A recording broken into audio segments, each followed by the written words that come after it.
What's up, guys, and welcome back to the doctor's office, where you get your proper diagnosis and prognosis in all things comics. And this is just what the doctor ordered. So I'm going to give you guys another comic book character that you may or may not know about, depending on if you really read DC, deep in the crevices of DC Comics. And it is Jill Carlisle, the third Crimson Avenger. If you've never heard of her, she came out in April of 2000 in the Stars and Stripe number 9, and she was formerly part of the JSA. So Jill Carlisle started out as a lawyer, and she ended up having a case where the defendant was very clearly guilty, and she ended up losing that case. So she ended up going to a pawn shop of sorts and getting 2 Colt pistols that belonged to the original Crimson Avenger named Lee Travis. And after getting those Colt pistols, she approached the criminal who ended up winning his case and took her vengeance on him and killed him. Now, she did not know that these 2 Colt pistols are actually cursed, and she ended up becoming the Crimson Avenger involuntarily because she was cursed. And those pistols, once you use them to take revenge on someone, you are then cursed to be the one to avenge those whose lives were taken innocently. And as a result of that, she has an ever bleeding bullet hole in the middle of her chest. Now, further down the line, she encounters different people and different cases. And just to get into talking about the Colt pistols for a second, these are my 2 favorite weapons in all of DC Comics. So technically, the Crimson Avenger is essentially like the spirit of vengeance and like almost one of the right hands of God in DC Comics. And in this situation, when we're talking about the spirit of vengeance and the right hand of God, one person in particular comes into mind, and that is the Spectre, who is the literal right hand of God. And she would be considered under the Spectre as a minor spirit of vengeance. Now, getting into her weapons, these 2 Colt pistols. Again, my favorite weapons in all of DC. It's almost like the weapon from Outlaw Star, my favorite weapons, right? So these 2 Colt pistols have no triggers. They shoot on their own. The bullets are meant for specific people, right? So she's out there doing her current mission, her current assignment, avenging the innocent life, and this bullet in this gun is meant for this specific person. If you are in the way, they are going through you. It does not matter. It does not matter whether or not you're the target or whether you just so happen to be in the line of fire, like you're walking while she's completing this mission, and the weapons fire because the person that they're looking for is right behind you.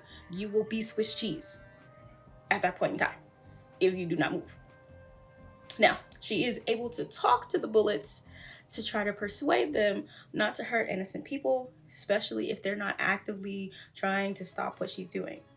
Now, while the bullets have a mind of their own, they are incredibly powerful and technically magical. So, of course, that means they can hurt anybody. And I do mean anybody. Do you see my face? I mean anybody.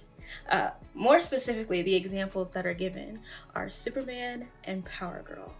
They have no chance. It doesn't matter. They are also able to crack the armored shell of Captain Atom. On top of that, Jill Carlisle herself is not impervious to these. Like, she can be hurt by them also. And I think that that's very interesting considering what they are for. So, Superman will do, I don't think you should do this. She ain't listening, and neither are they. They're there to do a job. She ends up going on a mission after she joins the JSA. She does join the JSA. She ends up going on a mission while the JSA is trying to stop Ultra Humanite from destroying the world. And it turns out that Ultra Humanite caused the explosion that killed the original Crimson Avenger Lee Travis. And so she took that time to avenge Lee Travis because that was her current mission. She ends up later on going on a mission tracking down Wildcat. And Wildcat has framed a man named Charles Durham for the murder of his fiance. And come to find out that Charles Durham did not actually kill Wildcat's fiance, but he did end up killing an entire family. And he was gonna get off because they didn't have any evidence to suggest that he was there after it's very obvious that he's the one who killed this entire family. So Wildcat decided to plant evidence to keep him in jail for killing Wildcat's fiance, even though he didn't do it.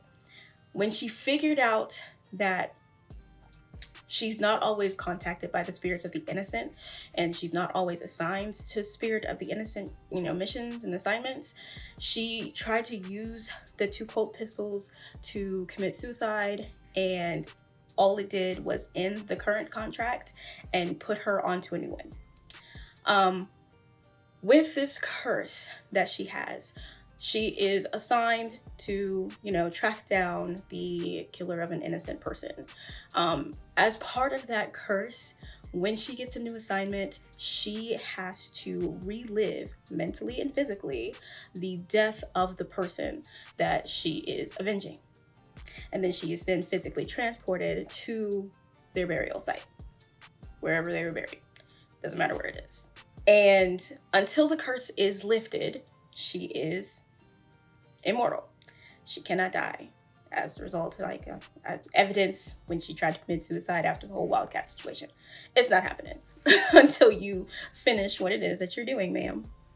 Now, while she's not your typical superhero, she still is, a superhero. During the Battle of Metropolis, she is teamed up with Vigilante and Wild Dog, and she is just raining bullets down on the Trigger Twins, the Madmen, and Spellbinder. At one point, she is attacked and kind of defeats the Spectre, and she ends up at Blackgate Prison trying to keep the convicts from escaping, or the prisoners from escaping, in a worldwide supervillain prisoner escape from all of these prisons all around the world that was engineered by the Society. And at one point, she was gunning down a supervillain known as the Catalyst, after Prometheus sent all of these supervillains everywhere to distract the superheroes from his master plan. So she's just kind of been here, there, and everywhere.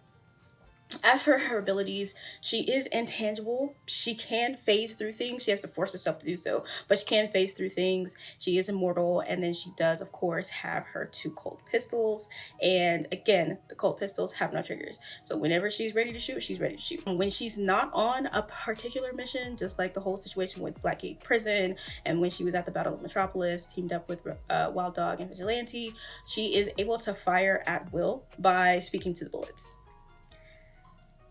This is a really great character. I don't know if we've seen her in any of the animated shows or movies. I don't believe so, but I really do wish that they would, because she is very cool. And considering she is somebody who can, in fact, harm Superman and Power Girl, Captain Atom, and literally really anybody. She even harmed and or defeated the Spectre. So I just really think putting her in more things would be amazing. We haven't really seen too much of her after the whole Catalyst and Prometheus situation, and I really just wish that they would either give her kind of a solo thing, or bring her back, make her part of the team again. If she's part of the JSA, put her on the JLA, something like that. But my name is Dr. K.R.A. Knight, and this has been Just What the Doctor Ordered, and thank you for coming to the doctor's office.